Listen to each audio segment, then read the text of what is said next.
la perfection. Comment se débarrasser de cette attitude perfectionniste? Je le sais très bien que nous vivons dans une société hyper exigeante. Mais au-delà de ça, on nous impose à nous-mêmes d'être parfaits dans tout ce que nous faisons.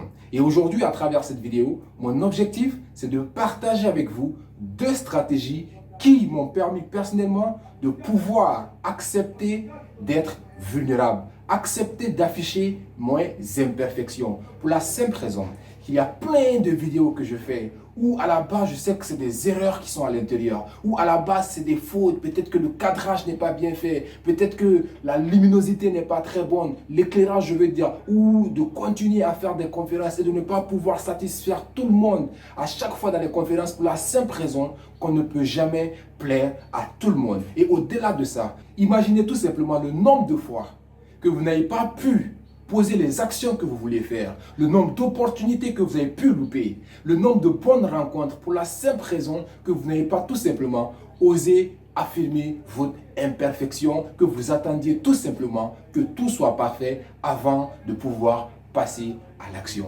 Bonjour à vous, je suis Coach Caps, révélateur de potentiel. J'aide et accompagne les individus à trouver leur voie, à se sentir à leur place pour un maximum d'épanouissement. Mais aussi, étant très passionné du marketing, j'accompagne les indépendants et les entrepreneurs à développer leur business. Et aujourd'hui, je partage avec vous justement ces 2 stratégies qui m'ont permis tout simplement de pouvoir me débarrasser de cette attitude de perfectionnisme que je partage avec vous aujourd'hui.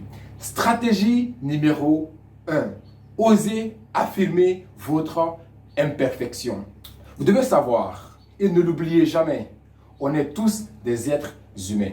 Et si on est des êtres humains, c'est que quelque part, on n'est pas parfait. Et si on n'est pas parfait, c'est qu'on a des défauts. Et si on a des défauts, c'est qu'on est appelé à commettre des erreurs. Et c'est en commettant ces erreurs, en apprenant de ces erreurs, qu'on saura développer des compétences, qu'on saura acquérir de l'expérience, qu'on saura développer cette confiance-là. C'est en osant affirmer cette imperfection que nous avions, nous pourrons finir par atteindre notre perfection. Et mais ce qui fait que la plupart des gens n'osent pas affirmer leur imperfection, c'est tout simplement dû à la peur du regard des autres, à la peur de la critique, à la peur du jugement, à la peur de la condamnation. Ce que les gens vont dire de moi, ce que les gens vont penser de moi, est-ce que je serai à la hauteur aux yeux des gens? Acceptez d'être critiqué. Et pour cela, n'en faites pas une affaire personnelle, comme le dit les accords Toltec. Quand on vous critique, ce n'est pas votre personne qui est critiquée, mais plutôt un comportement ou une façon de faire. Donc, ce n'est pas lié à votre identité, mais à un comportement ou à une façon de faire. Et quand cela arrive, posez-vous l'ultime question de savoir qu'est-ce que je peux tirer de positif dans cette critique qui puisse me permettre de pouvoir m'améliorer et de pouvoir aller de l'avant dans ma vie. Stratégie numéro 2.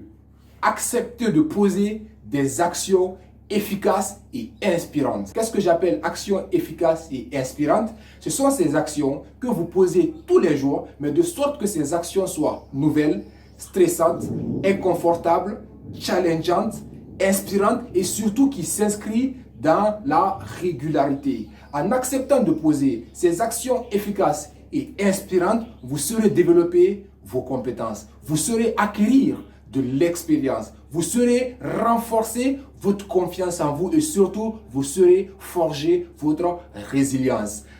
Compétences, expérience, confiance, résilience mènent tout simplement à ce qu'on appelle au succès. Alors c'est toujours un plaisir pour moi de partager cette vidéo encore avec vous, tout comme les autres vidéos. Et d'ailleurs, merci à vous pour vos partages, merci à vous pour vos likes, merci à vous pour vos commentaires de soutien. C'est toujours un plaisir pour moi de continuer à le faire. Et en terminant, mettez-moi en commentaire qu'est-ce que vous pensez du perfectionnisme et comment vous vous y prenez tout simplement pour vous débarrasser de ce perfectionnisme-là qui fait souvent qu'on n'arrive pas tout simplement à s'exprimer.